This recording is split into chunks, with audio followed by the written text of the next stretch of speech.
وہ رنگے ہوئے صوتی کپڑے کا کاروبار کرتے ہیں اور ایک کارپوریشن امریکہ میں بنانا چاہتے ہیں تاکہ مل کر امریکہ میں کام کیا جا سکے۔ یہ آصف نے، یہ جو دستاویزات سامنے ہیں جو الزام لگایا گیا ہے، امریکی دستاویزات یہ بتاتی ہیں کہ آصف مرچنٹ کی سفری دستاویزات سے ظاہر ہوتا ہے کہ اس نے جو ہے ایران، عراق، شام کے کئی جو ہے سفر کیے ہیں اور یہ سارا معاملہ جو ہے اس کا ہوا ہے۔ اب گرفتار کیسے ہوا، یہ بھی بڑی کہانی دستاویزات میں سامنے آئی ہے۔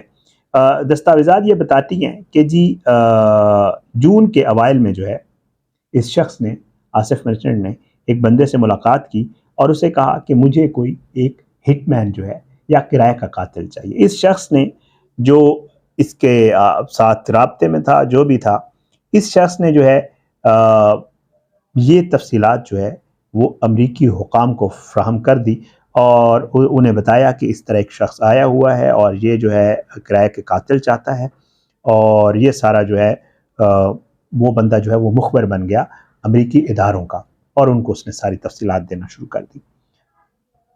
اس کے بعد وہ کہتا ہے کہ جی یہ ساری چیزیں کرنے کے بعد اس نے اس کو 2 بندے دیے کہ ٹھیک ہے یہ کرائے کے قاتل ہیں۔ اب وہ 2 بندے کوئی عام لوگ نہیں تھے، وہ انڈر کور ایجنٹ تھے اور وہ امریکی ہی تھے اور ان کی جو ایجنسیوں کے لیے لوگ کام کرتے ہیں وہ تھے۔ اب یہ ان کے ساتھ مسلسل وہ بتاتے ہیں کہ رابطے میں رہا۔ وہ کہتے ہیں کہ مرچنٹ پہ ایک اور الزام بھی ہے کہ اس نے منصوبے کے تحت ہدف کے گھر سے دستاویزات چرانی تھی۔ اب پتہ نہیں کس سے چرانی تھی، یہ نہیں اس میں لکھا گیا، مطلب ان کا یہ تھا کہ اس نے کچھ جو ہے امپورٹنٹ ڈاکومنٹس کی بھی چوری کرنی تھی۔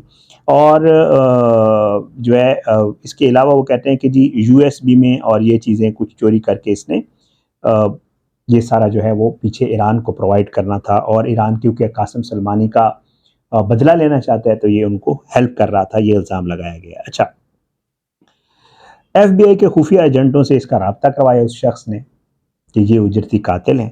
اب اس کے بعد جو ہے اس پر یہ الزام ہے کہ اس نے جون کے دوران انہی میں سے ایک اجرتی قاتل سے ملاقات کی جو دراصل انڈر کور افسر تھا، اور انہیں قتل کے لیے $5000 کی ایڈوانس رقم بھی اس نے پے کی۔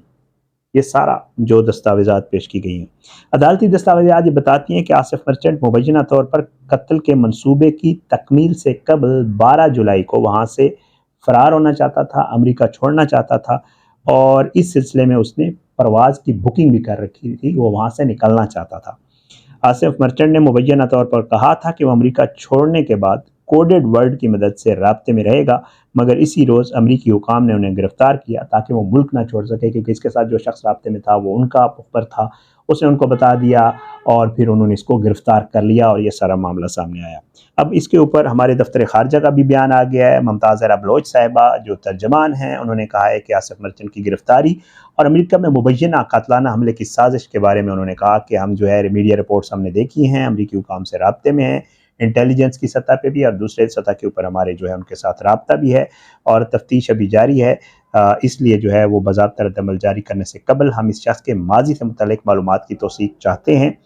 اس کے علاوہ جو ہے جیو ٹی وی اس کا ایک CV سامنے لایا ہے۔ جیو ٹی وی کے مطابق یہ شخص جو ہے یہ وہاں پہ جو انڈسٹریل ایریا ہے وہاں پہ رہائش پذیر بتایا گیا ہے، اس نے اپنے آپ کو ایک بینک کا مینیجر شو کیا ہوا ہے اور یہ وہاں پہ کراچی کا ہی رہائشی ہے۔ جیو اس کا ایک CV بھی سامنے لایا۔ اب اس کے اوپر ترجمان وائٹ ہاؤس جو ہے اس کا بھی سٹیٹمنٹ آ چکا، وہ آپ کے سامنے رکھ دیتا ہوں۔ عالمی خبر رساں ادارے کے مطابق وائٹ ہاؤس کی ترجمان کیرین جین نے جو ہے پریس بریفنگ کے دوران ایک سوال کے جواب میں اس تاثر کو غلط قرار دیا ہے کہ آصف مرچنٹ پر فرد جرم ڈونلڈ ٹرمپ پر حملے کے حوالے سے عائد کی گئی ہے۔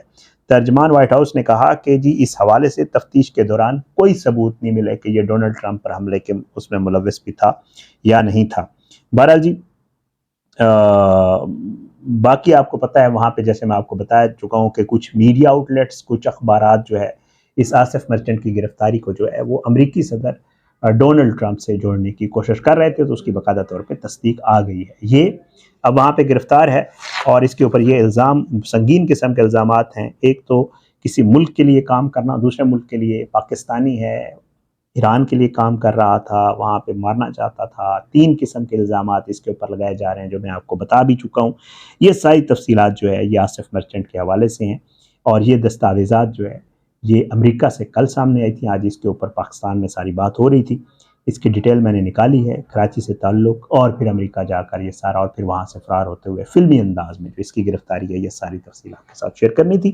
انشاءاللہ اگلی ویڈیو میں ملاقات ہوگی۔ آپ سب کو اپنی دعاؤں میں یاد رکھا کریں۔ اللہ پاکستان کا حامی ناصر ہو، اس کے خلاف سازشیں کرنے والوں کو نیست و نابود کرے۔ اللہ ظالموں کو عبرت کا نشان بنائے، مظلوموں کو انصاف ملے۔ اگلی ویڈیو تک کے لیے مجھے اجازت دیں، ملاقات ضرور ہوگی انشاءاللہ، لیکن بشرط زندگی دعاؤں میں یاد رکھا کریں جی۔ پاکستان زندہ باد۔ اللہ حافظ۔